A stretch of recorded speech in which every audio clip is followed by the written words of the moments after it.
Allez, bonjour à toutes et à tous et bienvenue dans cette vidéo de présentation et d'entraînement du TAJ post-bac. Donc que vous soyez au lycée ou à Bac+1, vous allez avoir l'opportunité de passer le concours écrit comme bachelor et une des épreuves phares de ce concours, c'est le TAJ post-bac. Donc au cours de cette vidéo, on va dans un premier temps vous présenter ce concours écrit comme bachelor. Je vais donner la parole à Stéphane Sivelli d'ici 1 à 2 minutes. Et ensuite, avec moi, vous allez avoir l'occasion de vous entraîner en conditions réelles sur des questions types que vous aurez le jour J. Donc prenez de quoi écrire, prenez des feuilles de brouillon, vous allez avoir l'opportunité de vous exercer et de prendre un certain nombre de notes.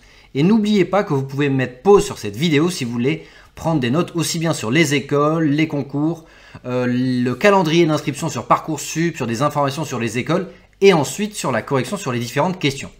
Donc comme vous le voyez, il y a un petit PPT qui est juste à droite avec le sommaire. Donc dans une première partie, présentation du concours écrit comme bachelor qui vous permet d'accéder à des écoles qui sont vraiment réparties partout en France. Donc n'hésitez pas à prendre le maximum de notes, on vous donnera le nombre de places, des chiffres clés, les épreuves, les coefficients, encore des statistiques, à savoir le nombre de candidats et d'où est-ce qu'ils sont originaires en termes de filière d'études.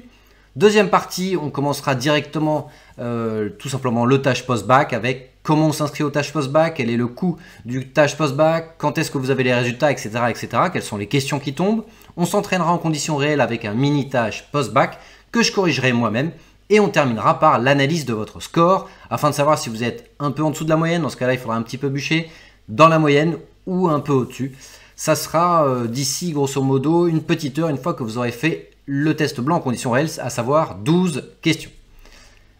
On va commencer dans un premier temps par la partie concours écrit comme bachelor et je vais donner la parole à Stéphane Sivelli, le directeur général de ce concours qui va vous présenter tout simplement cette partie.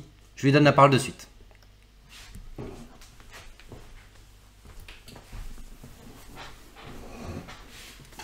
Bonjour à tous, bonjour Arnaud. Très heureux de vous retrouver pour ce live de présentation. L'idée, c'est qu'au sortir de cette présentation, tout soit clair sur le concours écrit comme bachelor. On va essayer d'être le plus clair possible et le plus détaillé possible pour vous expliquer un peu la mécanique de concours, les inscriptions, les dates à respecter et que vous soyez au top pour le mois d'avril prochain. Alors, la première salle, effectivement, décrit ce concours commun qui est un concours commun à 3 belles écoles, 3 grandes écoles françaises que sont le M Strasbourg, Rennes School of Business et Cage Business School, donc des écoles qui sont réparties effectivement sur tout le territoire français et qui vont chacune offrir au gré de leur campus respectif un nombre de places qui apparaît sur la carte. On y reviendra peut-être dans le détail. Donc c'est un concours commun. C'est quoi un concours commun? C'est que les écoles s'allient, se mettent ensemble pour, à l'intérieur d'un concours qui fonctionne selon une mécanique précise, recrutent ensemble les candidats. Et tout ça se fait par le biais de Parcoursup. Pourquoi Parcoursup? Tout simplement parce que ces écoles vont délivrer un diplôme visé et l'État demande à ce que toutes les formations qui ont un diplôme visé recrutent via la plateforme nationale Parcoursup. Petit avantage également, c'est qu'un concours commun pèse un seul vœu, un vœu unique dans Parcoursup sur les 10 que vous pouvez formuler, avec derrière autant de sous-vœux que disponibles. Donc là, vous avez 10 sous-vœux possibles avec l'offre écrite comme bachelor qui correspondent à 10 campus. 7 rattachés à Cage, 2 rattachés à Rennes et 1 rattaché à l'EM Strasbourg. Donc diplôme visé par l'État, je disais, c'est important, ça permet effectivement de positionner la nature du diplôme par rapport à d'autres écoles concurrentes. Vous dire également que l'apprentissage est possible, il faudra bien se renseigner auprès des écoles respectives pour savoir si cette mécanique d'apprentissage, on peut la mettre en place dès la 2e année, dès la 3e année, avec cette possibilité bien évidemment de financer ces études en parallèle. Des écoles qui comptent dans le paysage français avec une forte employabilité, une fois diplômés, qui ont un très très gros réseau d'alumni. Donc là, effectivement, 125 000 anciens diplômés pour les 3 écoles, ça compte en matière de recrutement, et ça compte aussi lorsqu'on a besoin de trouver un stage en entreprise, en France ou à l'international. Effectivement, et je le redis, l'inscription se fait par Parcoursup, et on va voir ensemble d'ici quelques instants le calendrier. Alors 2250 candidats en 2022, donc c'est un chiffre qui est assez stable et qu'on rapporte à 1200 places ouvertes, donc au concours commun qui se répartissent selon chacune des écoles. Ce qui est important de souligner sur le concours Écrit comme Bachelor, c'est que c'est un concours qui n'a pas de prérequis de diplôme, c'est que nous sommes capables de faire venir à nous n'importe quel profil de candidat. Donc il n'y a surtout pas d'autocensure, quel que soit le bac que vous préparez, un bac de la voie générale, un bac technologique, un bac scientifique, on sera en possibilité, en mesure de non seulement d'auditionner votre candidature sur la partie dossier Parcoursup, mais aussi vous avez tout à fait la possibilité et les compétences pour passer une des épreuves qui nous préoccupe aujourd'hui, le test TAGE post-bac. Vous avez effectivement là dans le détail la répartition de l'origine des diplômes et l'origine des filières. C'est un concours ouvert aux titulaires du bac, donc un bac plus 1, et bien évidemment aux étudiants de terminale qui sont en cours de cycle et qui vont passer le concours avec nous dans le courant du mois d'avril, donc avant le fameux baccalauréat. Donc c'est un concours qui va reposer sur 4 piliers. 4 piliers qui comptent tous de la même manière, à la différence que chacun des piliers donne lieu à un coefficient différent de la part des écoles. Donc si on déroule les 2 premiers, c'est le dossier Académie Parcoursup. Donc là, il n'y a rien à faire d'un point de vue de candidat, c'est que nous allons, nous, Écricom, récupérer l'intégralité de vos données académiques, en l'occurrence vos notes, les notes de terminale, les notes du bac de français, directement par la plateforme Parcoursup. Donc on va prendre les spécialités, on va prendre le tronc commun, et pour chacune de vos filières, on va effectivement extraire un corpus de notes qui donnera lieu à un calcul d'une moyenne générale.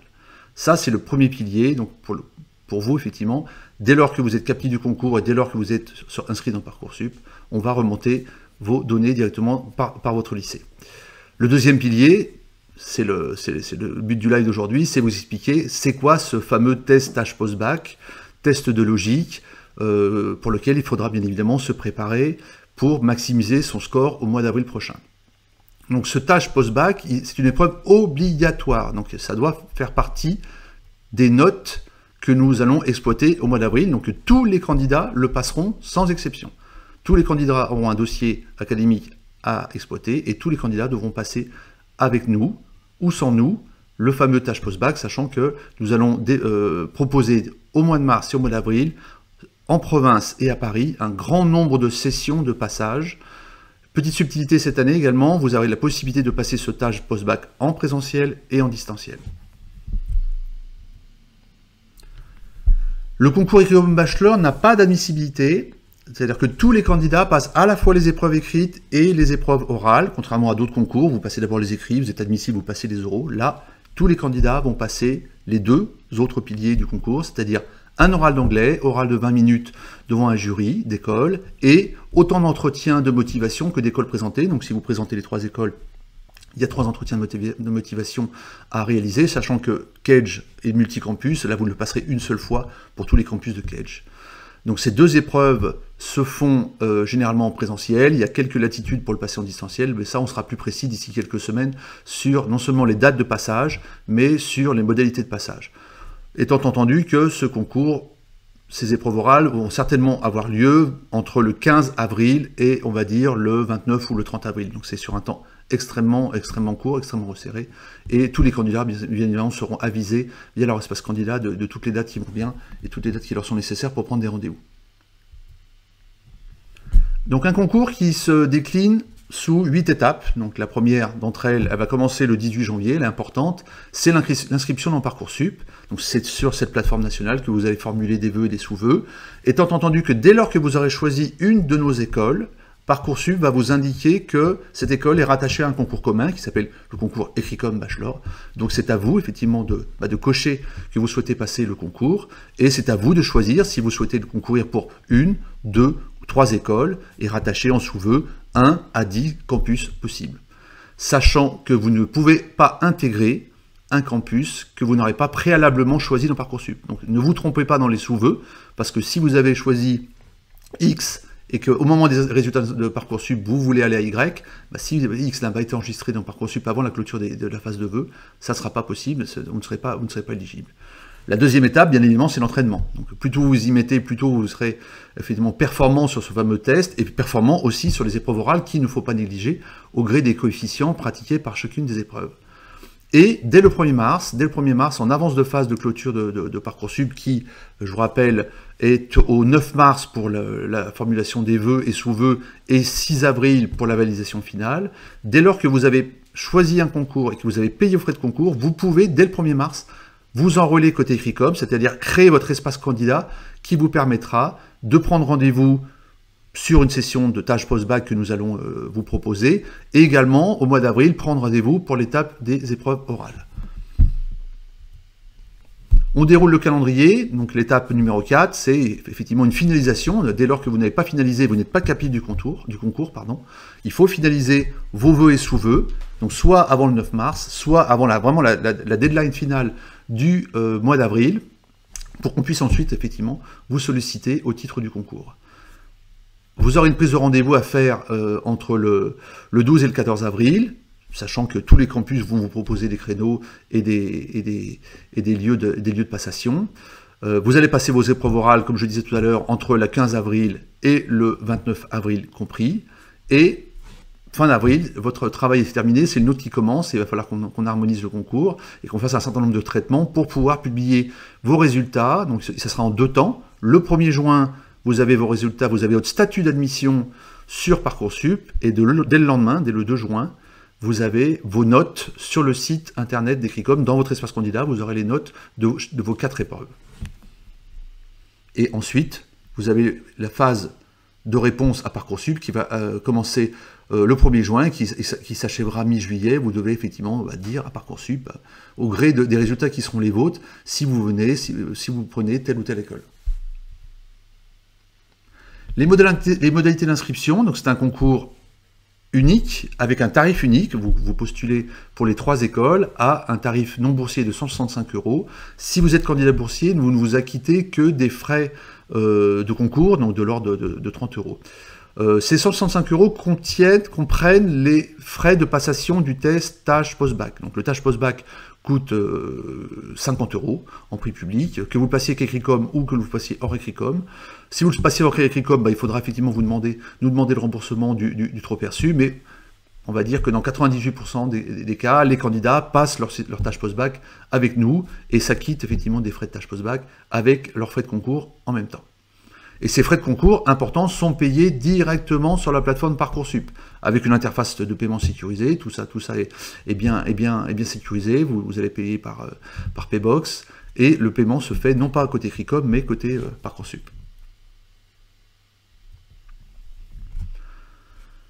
Pour vous aider, effectivement, il y a plusieurs choses. Il y a un site internet complet, donc vous allez sur wawawa.ecricom.org, www.ecricom.org, à la rubrique Concours Bachelor, vous avez les détails du concours, les épreuves écrites, les épreuves orales, et vous avez une autre rubrique qui est extrêmement importante, c'est la rubrique Se préparer, dans laquelle vous allez retrouver un certain nombre de contenus pédagogiques, des lives, des quiz, des vidéos, qui vous permettront de vous familiariser avec les épreuves, et surtout de commencer à préparer dès le mois de janvier, tranquillement, quelques heures par semaine, pour pouvoir être au top au mois d'avril prochain.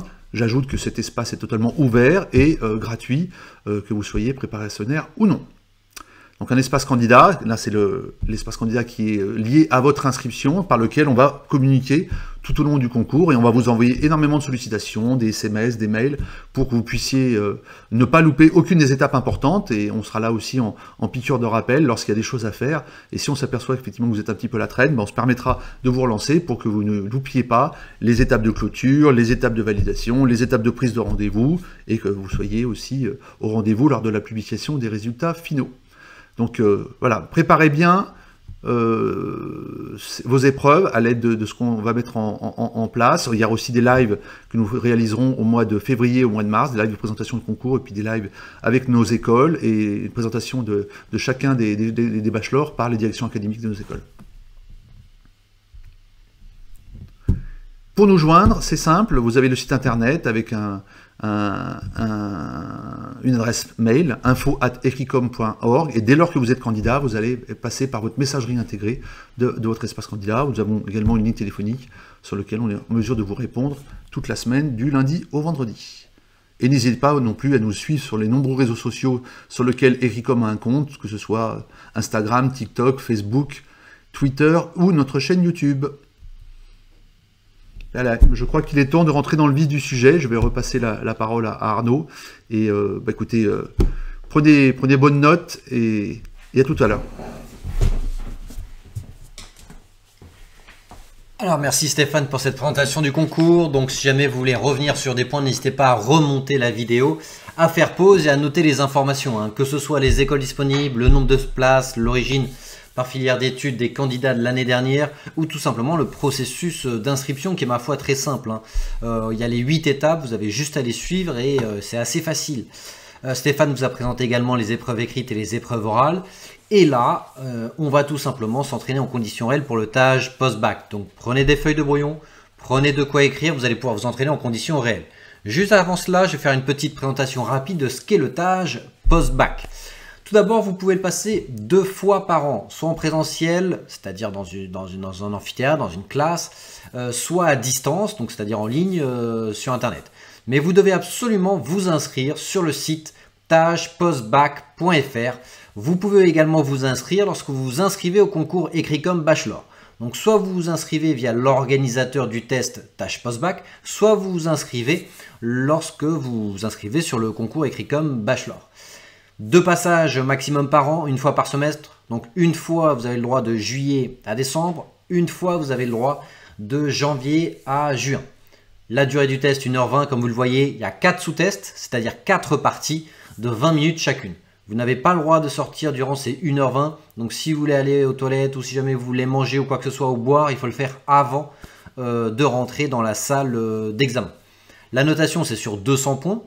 Donc 40 questions. Chaque question rapporte 5 points. Donc c'est un QCM. Hein. N'oubliez pas, c'est un QCM. C'est-à-dire on vous pose une question et vous avez 4 choix de réponse A, B, C, D. Une seule bonne réponse. Toujours une seule bonne réponse. Jamais plusieurs. Une bonne réponse vous rapporte 5 points, c'est normal, parce que 40 questions fois 5 points égale 200 points au total. Vous voyez la répartition des 4 sous-tests, il y a 2 grandes catégories. Une première catégorie qui s'appelle communication en entreprise, avec un sous-test compréhension, je vais le détailler. Un sous-test qui s'appelle production semi-guidée, correction linguistique. Le titre est un petit peu compliqué, mais en d'autres termes, c'est de la maîtrise du français et des règles de grammaire. Vous allez le voir ça en détail d'ici 2-3 minutes. Une deuxième partie qui est un peu plus du calcul. Attention, ce ne sont pas des mathématiques, donc pas d'inquiétude si jamais vous n'êtes pas trop à l'aise en mathématiques. Là, ce sont davantage des calculs, du calcul mental, des fractions à résoudre ou des équations. C'est maximum de niveau seconde, donc ce n'est absolument pas des matrices, ce n'est absolument pas des tangentes, des dérivées, des primitives, il n'y a pas de ça. Ce sont des calculs à effectuer, simplement une gymnastique d'esprit et on va travailler cela ensemble. Donc 2 sous-tests, calcul et mathématiques. Et le 4e sous-test qui s'appelle raisonnement logique. Point très important, une bonne réponse c'est plus 5 points. Une mauvaise réponse, ça vous donne aucun point négatif. Donc même si vous n'avez pas la réponse à une question, répondez au hasard pour maximiser vos chances d'avoir une bonne réponse. Et les questions concernent le monde de l'entreprise, c'est-à-dire que les petits calculs que vous allez effectuer, c'est toujours sur des cas concrets d'entreprise qu'on va vous donner. Bien entendu, c'est extrêmement simplifié. Il n'y a pas besoin d'avoir des connaissances particulières dans le fonctionnement de l'entreprise. C'est simplement pour vous raconter une histoire qu'on utilise la vie en entreprise plutôt que faire un raisonnement purement abstrait comme c'est le cas en mathématiques au lycée. Ce que vous devez faire avant le passage. Donc, comme je vous ai dit, vous devez payer les frais d'inscription au TAJ Postbac soit sur le site écritcom.org. Donc, c'est lorsque vous vous inscrivez au concours Écrit-Com Bachelor.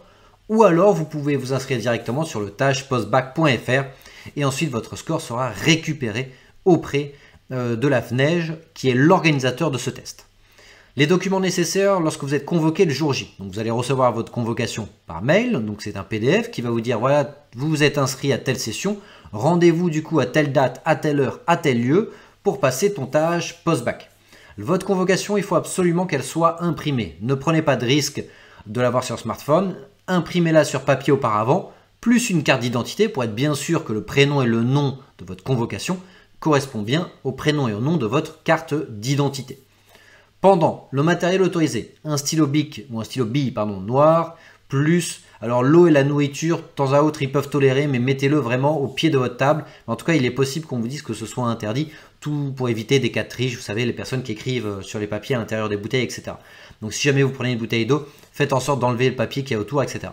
Par contre, ce qui est interdit, et ça c'est non négociable, il n'y a pas de calculatrice. Ça c'est non négociable. Il n'y a pas de smartphone, bien entendu, il n'y a pas de brouillon.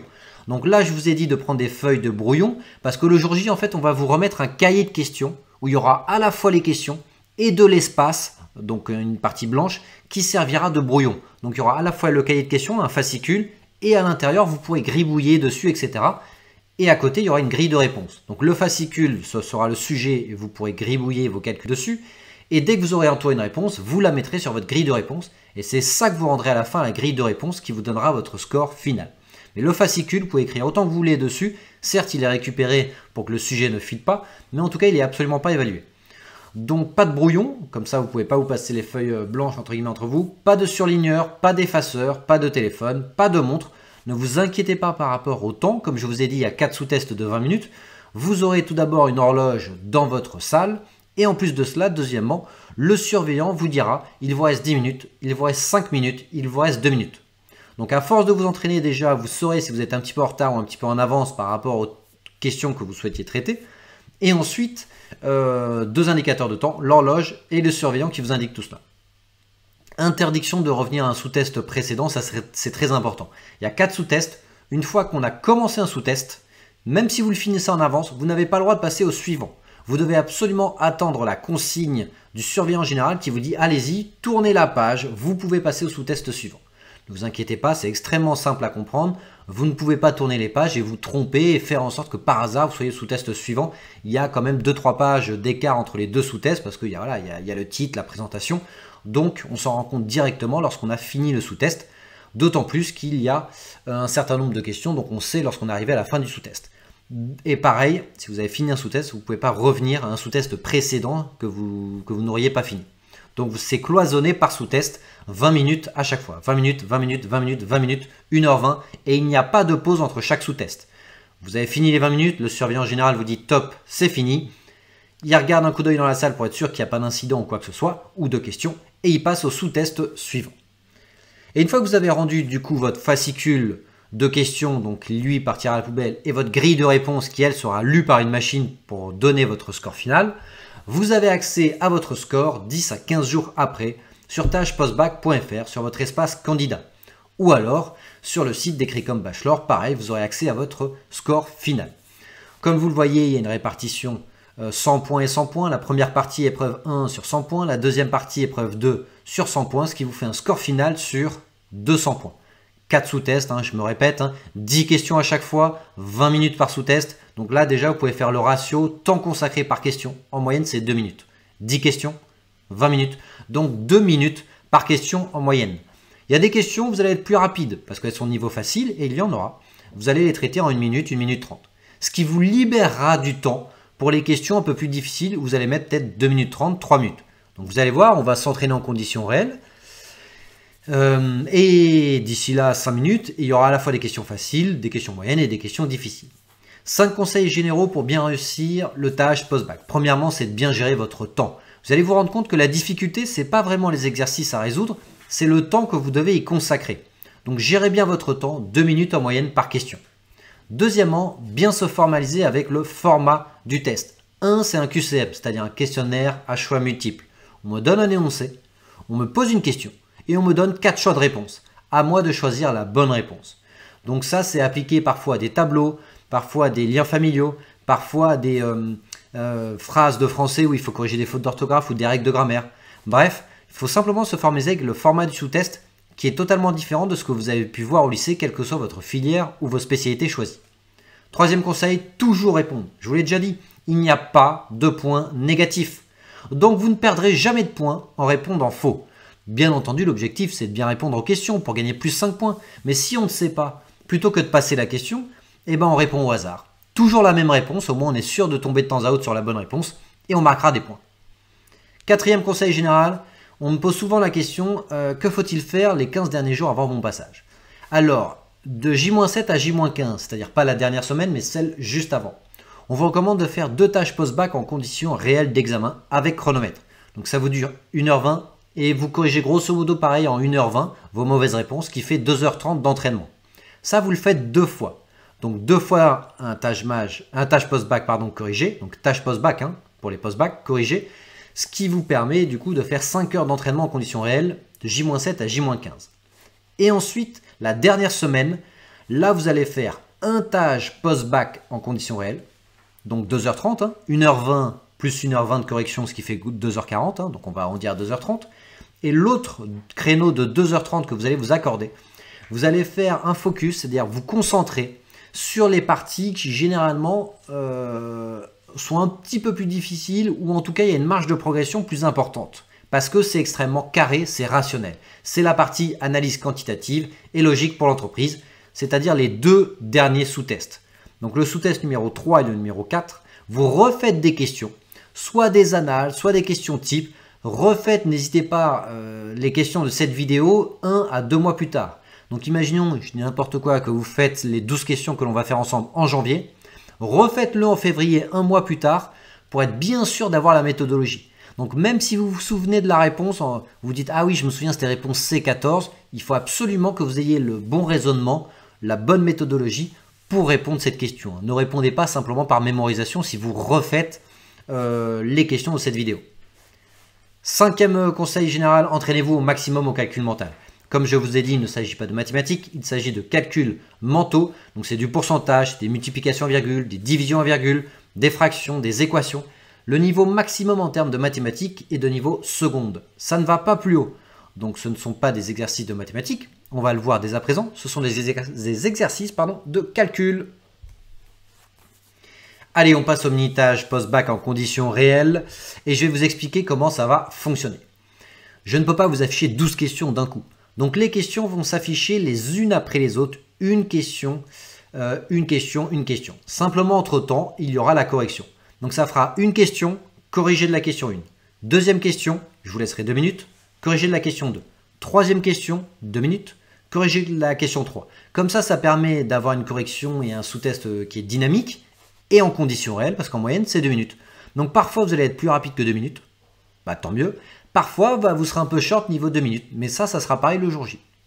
12 questions au total, 3 questions par sous-test. Et je les ai réparties par niveau de difficulté. À savoir, les questions difficiles, il n'y en a qu'une seule dans chaque sous-test. Les questions de niveau moyen, pareil, une seule. Les questions de niveau facile, une seule. Donc 3 questions par sous-test. Il y a 4 sous-tests. 3 x 4, 12. Un tiers de questions difficiles, un tiers de questions de niveau moyen, un tiers de questions de niveau facile. Donc vraiment, prenez de quoi écrire. On commence dès à présent avec le sous-test de compréhension. Le jour J, c'est 20 minutes. De quoi il se compose? 2 textes, 10 lignes environ. Donc 2 textes et à chaque fois, vous aurez 5 questions sur chaque texte. Donc un texte à lire, 5 questions sur ce texte pour être bien sûr que vous ayez compris le sens du texte. Quand je dis un texte, c'est 10 lignes. Donc un texte de 10 lignes, 5 questions, un texte de 10 lignes, 5 questions, où à chaque fois il faudra choisir la bonne réponse. Parfois on vous posera des questions sur quel est le titre le plus approprié, de reformuler une idée de l'auteur ou un argument pour être bien sûr que vous ayez compris le sous-entendu, ou parfois c'est tout simplement des questions de compréhension pour être bien sûr que vous ayez compris le sens de l'idée ou de l'argument. Ce qui est très important de bien comprendre, c'est qu'il faut choisir la meilleure réponse. Là c'est un sous-test entre guillemets de compréhension de la langue française. Donc il n'y a pas de réponse parfaite. Donc parfois vous allez hésiter entre 2 réponses, c'est normal. C'est à vous de choisir la meilleure réponse, celle que vous pensez la plus adaptée. C'est un peu comme si moi je vous demandais quel est le synonyme de tel mot, et que je vous donne 2 choix possibles. Bah ça se trouve les 2 sont synonymes de ce mot, mais il y en a un qui correspond quand même beaucoup plus, parce qu'il est plus proche du sens du mot mentionné, ou il est plus proche du texte. Donc il y a toujours une meilleure réponse par rapport aux autres. Donc retenez bien ça. Les sous-tests de calcul, c'est soit juste, soit faux. Les sous-tests de français, il faudra choisir la meilleure réponse. Donc supprimer les réponses qui sont les plus éloignées de la réponse parfaite. Mais il n'y a pas de réponse parfaite, c'est très important de bien comprendre ça. Et l'origine des textes, c'est tout simplement des textes que vous pouvez avoir dans les quotidiens nationaux. Ça peut être du Figaro, du Monde, d'Alternative économique. Bref, ils vont sélectionner un extrait de cet article de 10 lignes. Bien entendu, ça concerne le monde de l'entreprise. Allez, on commence dès à présent. Je vous laisse du coup 2 minutes pour lire le texte et ensuite traiter la question 1 et on passera ensuite à la question 2. Allez, à tout de suite dans 2 minutes.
Allez, on reprend, on passe à la correction. Donc la question qui vous est posée est, choisissez un titre pour ce texte. Donc pour rappel, on doit choisir la meilleure réponse. Une bonne réponse, mettez plus 5 points. Une mauvaise réponse, dans ce cas-là, c'est 0 points. Alors en l'occurrence, la bonne réponse, la réponse la plus adaptée était la A. Faut-il faire moins d'enfants pour sauver la planète?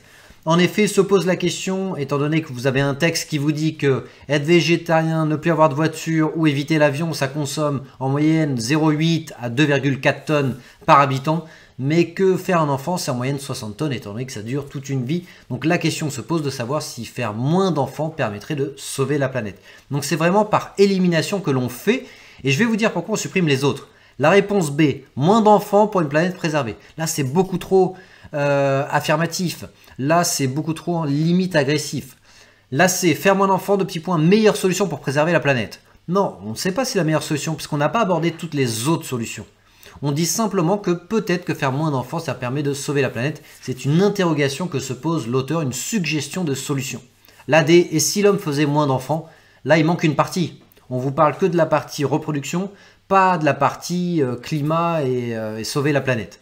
Donc la réponse la plus adaptée par élimination, c'était bien la réponse A.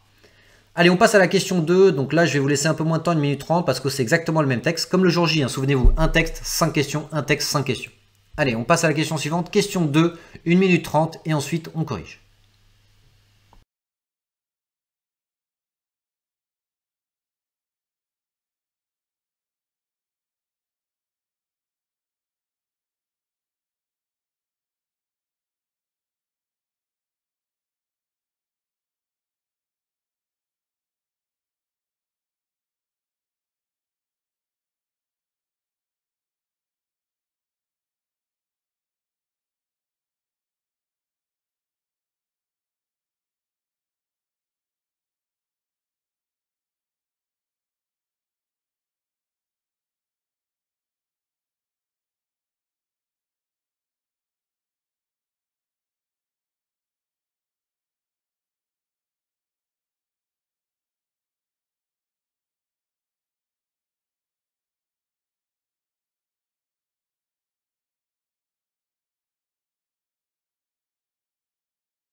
Allez, on passe à la correction de cette question 2. Quelle phrase conviendrait le mieux à la place de? Donc là, vous voyez, il s'agissait de compléter le trou. Au début du deuxième paragraphe, vous avez les deux parenthèses avec les points de suspension au milieu. C'était à vous de compléter ce début de phrase. En l'occurrence, la bonne réponse, comme vous allez le voir, c'est la A. Cette option serait la plus efficace individuellement, virgule, suggérer une étude suédoise de l'université de Lund. En effet, virgule, non, parce que ça c'est une conclusion. Il semblerait que ce soit le cas, virgule, pareil, ça serait un peu bizarre. Et que nenni, c'est beaucoup trop familier. Donc là, faites attention, dès que vous avez un vocabulaire ou une expression un peu trop familière, qui a un peu trop de l'écrit parlé, c'est très rarement la bonne solution. Allez, on passe à la question 3. Question 3, pareil, 1 minute, 1 minute 30, et ensuite on corrige.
Allez, correction de cette question 3.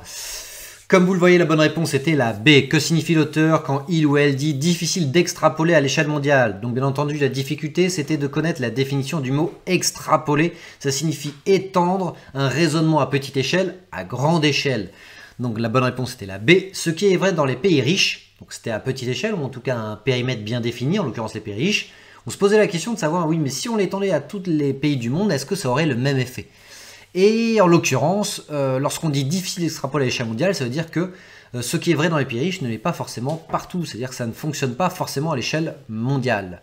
Donc les autres réponses étaient fausses, ou en tout cas pas assez adaptées. La réponse D, aucune vérité n'est universelle, ça c'est beaucoup trop pareil. Lorsque vous dites aucune, c'est une réponse radicale, comme s'il n'y avait aucune autre solution. Donc ça, une réponse radicale ou extrême, vous pouvez noter que c'est un peu un critère éliminatoire.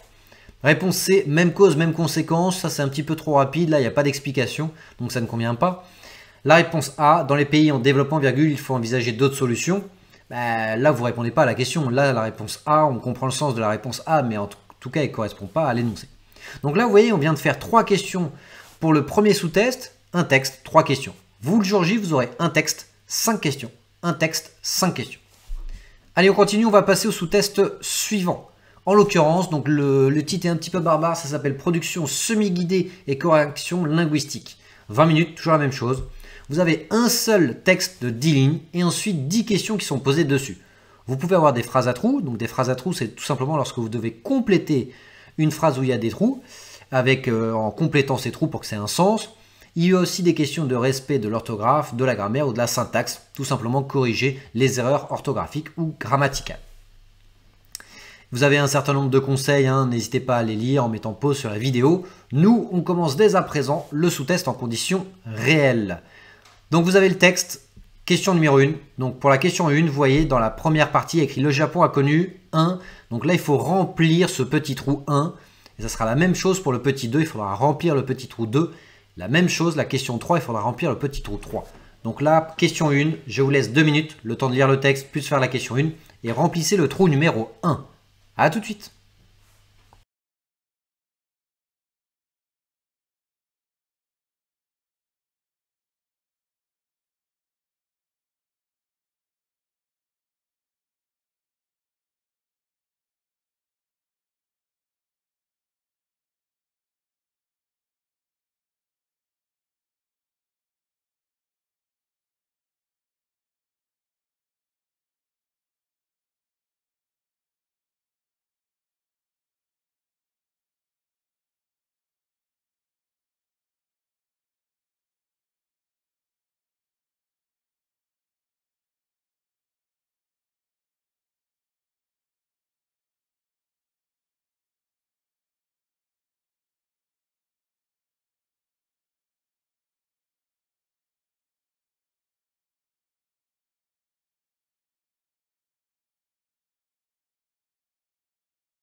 Alors, question 1. Donc là, il fallait compléter la première phrase, comme vous l'avez bien compris. Le Japon a connu en 2005. Si vous avez bien compris le sens du texte, parce que bien entendu, si vous lisez que la première phrase, impossible de répondre. Il faut lire tout le texte pour bien comprendre le sens du texte, pour comprendre l'orientation prise par le texte. Et en l'occurrence, la bonne réponse était la A. Bah oui, puisqu'on vous dit qu'il y a un avant et un après. En d'autres termes, les courbes se sont inversées à partir de 2005. Et étant donné qu'on parle de démographie, c'est pour ça qu'on appelle ça un tournant historique. Une situation sans précédent, non, ça voudrait dire qu'on a atteint un pic, mais qu'on ne parle pas de l'après. Or là, on vous parle depuis 2005 quand même. Donc c'est bien le tournant historique, il a été constaté. Une crise, c'est beaucoup trop vague, beaucoup trop général. Un événement inattendu, bah non, la démographie, c'est pas quelque chose qui est inattendu. Donc en l'occurrence, la meilleure réponse, elle n'était pas parfaite, mais c'était la réponse la plus adaptée, c'était la A. Allez, question numéro 2, toujours la même chose, là vous devez compléter le point 2 à la troisième ligne. Et ça sera exactement comme ça le jour J. Donc ça peut être un peu perturbant du fait que les phrases soient à trous, donc c'est plus difficile de comprendre. C'est pour ça qu'il faut tester les réponses pour voir la réponse qui est la plus appropriée pour donner un sens au texte. Allez, à tout de suite, 1 minute 30.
Alors corrigeons cette question 2. En effet, sa population, virgule, pour la première fois à l'époque contemporaine, commence alors à, vous l'avez compris, à diminuer. C'est assez évident parce qu'on vous dit ensuite et la projection moyenne annonce une baisse importante au cours du XXIe siècle. Donc jusqu'en 2005, on a connu une hausse de la population japonaise et à partir de ce tournant historique, elle a commencé à diminuer. Là pour le coup, c'était la question facile de cette série. Allez, question 3, vous voyez, c'est à la fois une question de compréhension et d'orthographe avec le mot démographique. Pareil, 1 minute 30, puis on corrige.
Alors, question 3 pour le mot démographie que vous devez intégrer. Bien entendu, si vous connaissiez bien l'orthographe de ce mot, vous étiez avantagé. La bonne réponse était la B.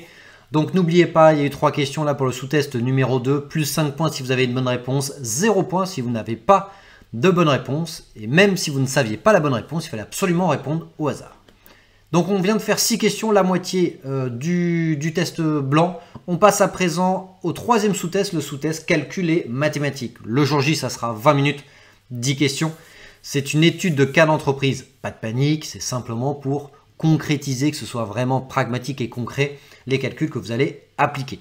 Les conseils, bien lire toutes les informations de l'énoncé, répondre dans l'ordre. Bah oui, parce que si vous n'avez pas la réponse à la 1, ça va être compliqué de faire la 2 et la 3. Mais vous inquiétez pas, normalement la difficulté est crescendo.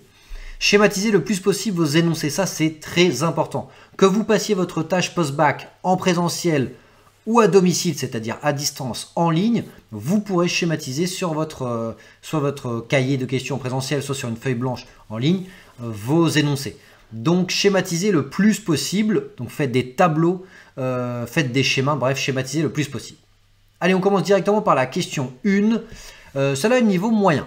Je vous donne un petit indice, faites un tableau où vous croisez les informations. Mais vous inquiétez pas, une fois que vous verrez la correction, ça sera super simple. Allez, 2 minutes et on corrige.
Allez, on passe à la correction de cette question numéro 1. Donc elle paraissait compliquée, mais pas de panique. Une fois que vous avez la méthode, l'important c'est pas d'avoir bon là. L'important c'est d'avoir bon le jour J, en comprenant bien la méthode que je vais vous expliquer à présent. Là, vous voyez qu'il y a deux types de données.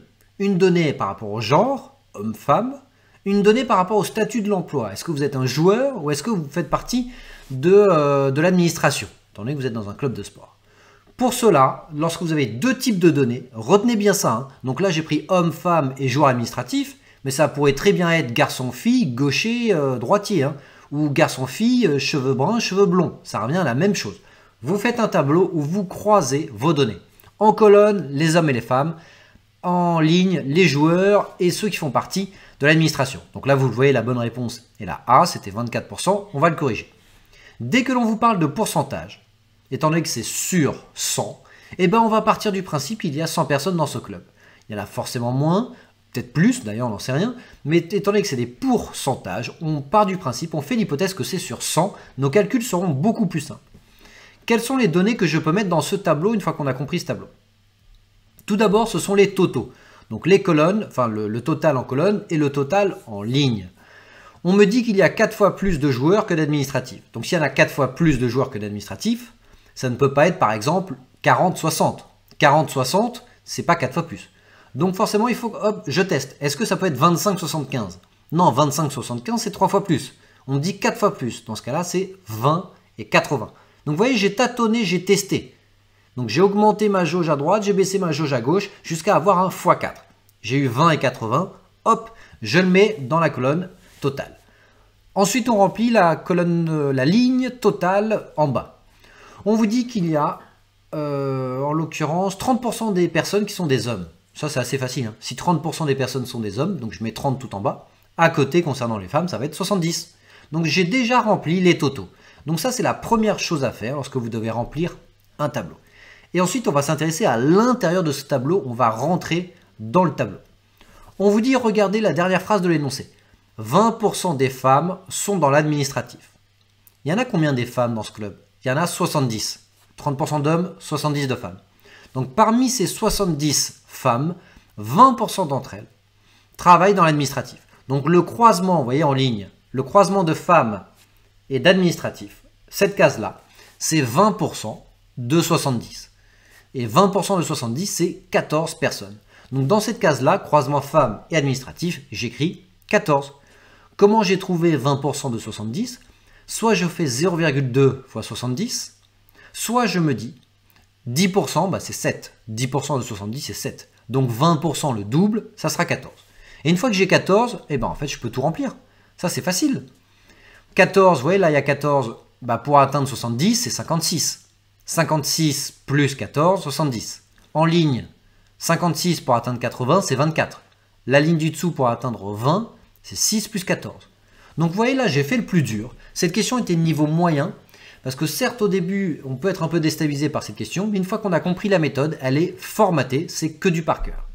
Et la bonne réponse, qui est à la question « Quel est le pourcentage d'hommes joueurs dans ce club sportif ?» C'est 24. Croisement de hommes et joueurs, c'est 24, donc 24%. Allez, on passe à la question numéro 2. On est toujours sur ce même tableau. Donc vous voyez, j'ai été sympa. Vous pouvez reprendre ce tableau. Hop, je vous le remets. Vous pouvez reprendre ce tableau pour tenter de répondre à la question 2.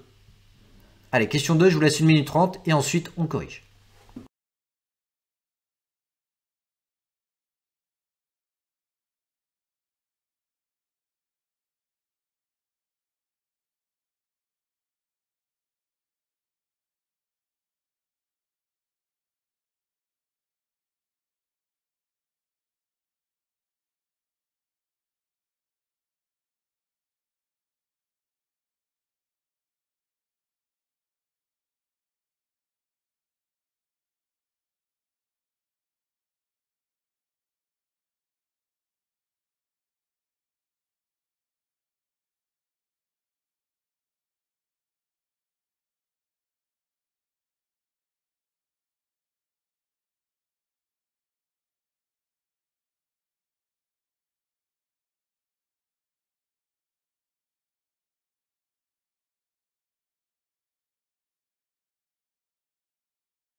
Allez, corrigeons. La bonne réponse, comme vous le voyez, c'était la réponse B. On a 4/5, c'est-à-dire 80%. Comment est-ce qu'on a fait pour trouver cette réponse B? On vous dit parmi les hommes. Donc déjà, on s'intéresse qu'à la catégorie des hommes. Parmi les hommes, ça signifie dans la catégorie hommes. Ils sont combien les hommes? Comme vous le voyez, ils sont 30. Donc parmi les hommes, quelle part sont joueurs? Donc parmi ces 30 hommes, combien sont joueurs? 24. Donc là, attention, la première question, on vous demandait de trouver un nombre, c'est-à-dire une valeur brute, c'est-à-dire 24. Ça, ok. La deuxième question, c'est une autre notion, on vous a demandé de calculer une proportion. Une proportion, c'est forcément un nombre, un sous-total, sur un total. Donc c'est un nombre sur un nombre. Donc 24 divisé par 30, lorsqu'on simplifie par 6, ça fait 4/5, c'est-à-dire 80%. Donc la part des joueurs dans la catégorie homme, ou alors formulé différemment, dans la catégorie homme, quelle est la part des joueurs? C'est 24 sur 30. Donc faites bien attention à ça. Allez, on passe à la question suivante. Là, vous voyez, on a rajouté une série 2. Donc on a ajouté des informations supplémentaires à l'histoire avec la question. Mais on utilise toujours les informations de la série 1, donc de la première partie de l'énoncé. Donc je vous laisse relire série 1 et 2 et ensuite corriger. Je vous donne un indice. Vous pouvez appliquer une moyenne pondérée. Allez, 2 minutes et on corrige.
Allez, on passe à la correction de ces questions qui étaient une question de barycentre ou de moyenne pondérée. On vous demande quelle est la taille moyenne des femmes dans ce club. Alors, qu'est-ce qu'on a comme information?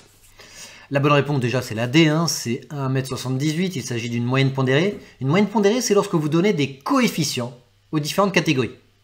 Donc selon l'énoncé, on a 20% de femmes dans l'administration et 80% qui sont joueuses. Ça c'est écrit dans l'énoncé, hein, c'est pas un calcul. Vous voyez là, à la fin de série 1, du paragraphe série 1, il y a écrit 20% des femmes sont dans l'administratif. Donc ça signifie que 80% des femmes sont joueuses. Donc il y a catégorie administration femmes 0,2 ou 20%. Catégorie joueuse femmes 0,8 ou 80%. Et une fois que vous avez ces deux coefficients, 0,2 et 0,8, le total fait forcément 1. 0,2 et 0,8, vous appliquez tout simplement la taille moyenne. Donc c'est comme si on vous disait bah, telle matière c'est 80% de ma moyenne générale, telle matière c'est 20% de ma moyenne générale, j'ai obtenu 170 points et à l'autre j'ai obtenu 180 points. Donc les femmes qui sont joueuses, elles mesurent 1,80 m en moyenne. Donc c'est 80% du total, donc c'est 0,8 fois 180, le coefficient fois la taille. Les joueuses dans l'administration, 1,70 m en moyenne, elles représentent 20% du total, donc 0,2 fois 1,70 m. Et on fait la somme de ces deux-là, et ça vous donnera votre moyenne globale. Donc ça c'est la définition, la formule de la moyenne pondérée, vous pouvez le noter. C'est coefficient fois taille, plus coefficient fois taille, égale moyenne générale. Donc 0,2 fois 170, si vous posez la multiplication, ça vous donne 34. 0,8 fois 180, vous posez la multiplication sur une feuille, c'est facile, ça vous donne 144. Donc 34 plus 144 égale 178, tout simplement. Donc ça, il faut bien connaître cette méthode. Donc vous voyez là, ce sont que des méthodes types. On ne vous demande pas d'avoir bon du premier coup. Par contre, on vous demande de bien comprendre la correction pour pouvoir le refaire, parce que les énoncés vont changer, mais les méthodes resteront les mêmes. Allez, on passe au dernier sous-test, le sous-test numéro 4. Pareil, il durera 20 minutes le jour J, 10 questions. Et là, en l'occurrence, c'est des raisonnements logiques. Donc on va voir directement à quoi ça ressemble. Avec la question numéro 1, qui est une question en l'occurrence de liens familiaux. Allez, c'est parti, 2 minutes, et ensuite on corrige.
Allez, on passe à la correction.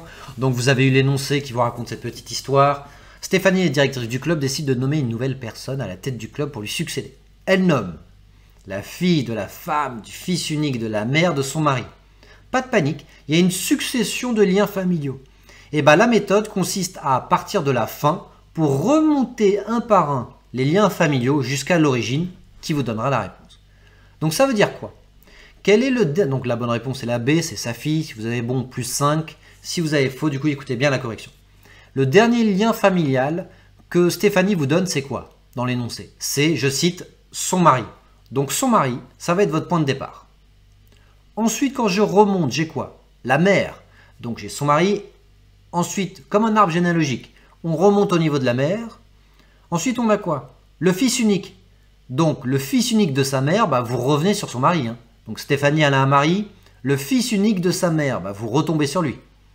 Ensuite, sa femme, bah, du coup, mari, femme, vous revenez sur Stéphanie. Et ensuite, la fille. Donc c'est forcément la fille de Stéphanie, d'où la réponse B. Donc n'oubliez pas, pour une question de succession de liens familiaux, vous partez de la fin et vous remontez l'énoncé un par un. Et ça vous donnera la bonne réponse pour le dernier lien familial. Allez, on passe à la question 2, où là on vous a ajouté une suite d'histoires à la série 3. Exactement comme le jour J, on rajoute des informations pour pouvoir créer une suite d'énoncés, une suite d'histoires. Et là, je vous laisse faire la question 2, 2 minutes.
Alors, de combien de façons Charline peut-elle organiser ce conseil, sachant qu'elle doit attribuer 3 postes?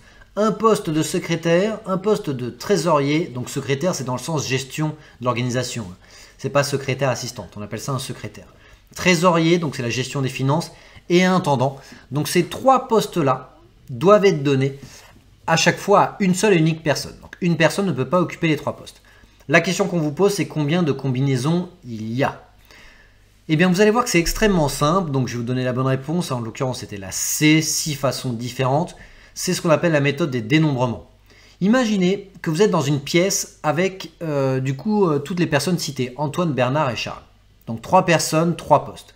Vous devez nommer une personne au premier poste de secrétaire. Combien de choix avez-vous? 3. Parce que pour le poste de secrétaire, je peux soit nommer A, donc Antoine, donc soit nommer Bernard, soit nommer Charles. Une fois que vous avez nommé quelqu'un, vous le sortez de la salle, il ne reste plus que 2 personnes dans votre salle. Donc pour le poste de trésorier, vous n'avez plus que 2 choix possibles. Donc on se retrouve avec 3 fois 2. Une fois que vous l'avez nommé, cette personne, vous la sortez de la salle. Et il ne vous reste plus qu'une seule personne possible pour le dernier poste d'intendant. Donc ça nous fait donc 3 fois 2 fois 1 égale 6 combinaisons possibles. Donc c'est aussi simple que cela pour les questions de dénombrement. Allez, on passe à la dernière question. On a rajouté du coup, comme vous le voyez là, ce qu'on appelle une série 5, donc une suite d'énoncés. Donc l'énoncé se complète au fur et à mesure.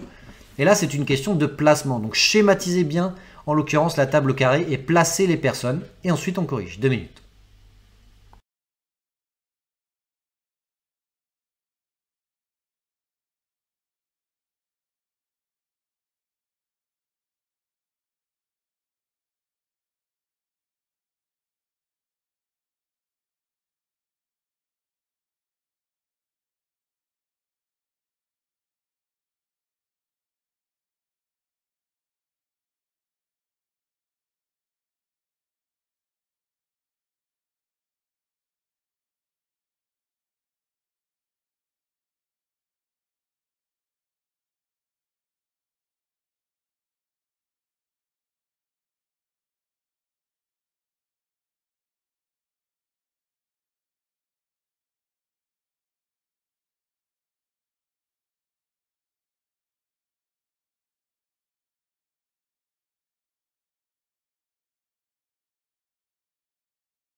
Allez, on passe à la correction de cette question de placement. On vous demande où se situe Bernard par rapport à Charline. Alors, on schématise. Donc déjà, comme vous le voyez là, vous faites votre petit carré.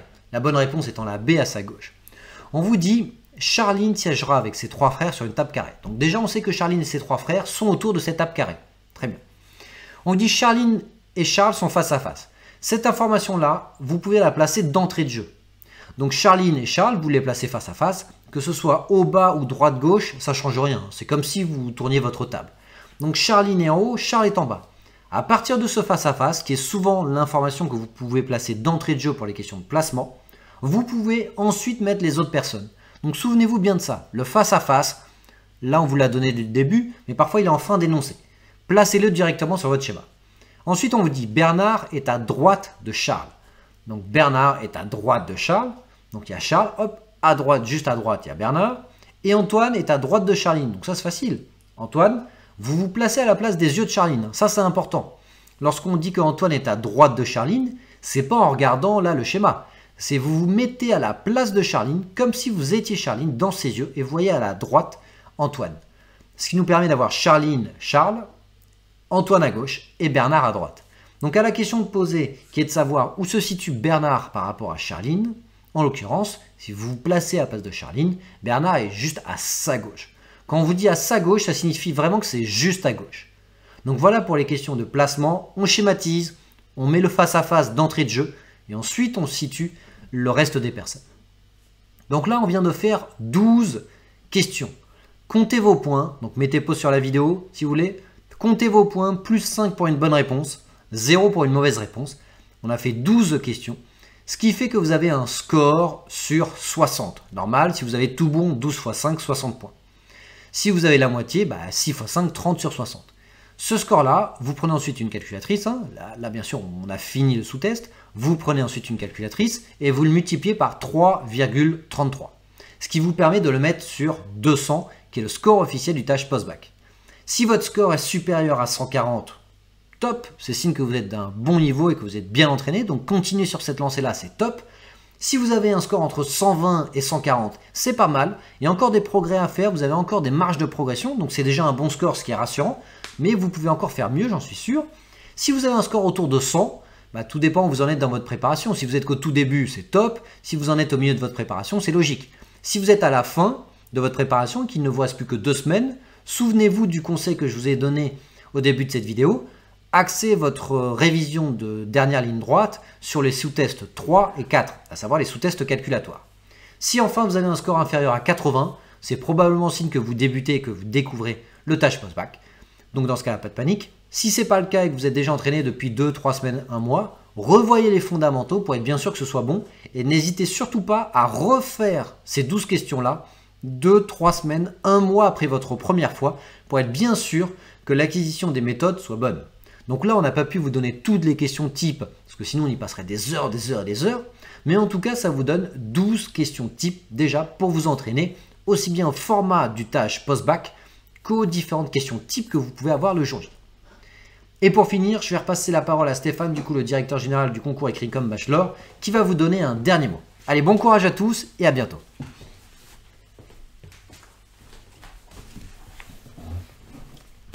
Voilà incollable sur le TAJ Post-Bac. On espère que vous avez bien saisi les subtilités de ce test. Ce qu'il faut retenir en guise de fin, effectivement, c'est que si jamais vous avez besoin des renseignements, vous avez la plaquette écrit comme bachelor à télécharger sur le site www.écritcom.org. Il faut retenir bien évidemment que c'est un concours, donc un concours c'est chronométré et il faut bien évidemment respecter les dates à la lettre de Parcoursup, date d'ouverture, date de clôture, et dès le 1er mars, vous pouvez créer votre espace candidat pour pouvoir au plus tôt choisir et réserver votre session de TAJ Post-Bac, soit online, soit en présentiel, à des dates différentes en mars et en avril, et vous avez sur le site internet d'Écritcom tous les détails pour la passation du mode en ligne. En tout cas, on vous donne rendez-vous écoutez, tout au long du mois de janvier, février, mars. On va vous accompagner tout au long de ce processus d'inscription Parcoursup. On va vous retrouver dans des prochains lives sur notre chaîne YouTube.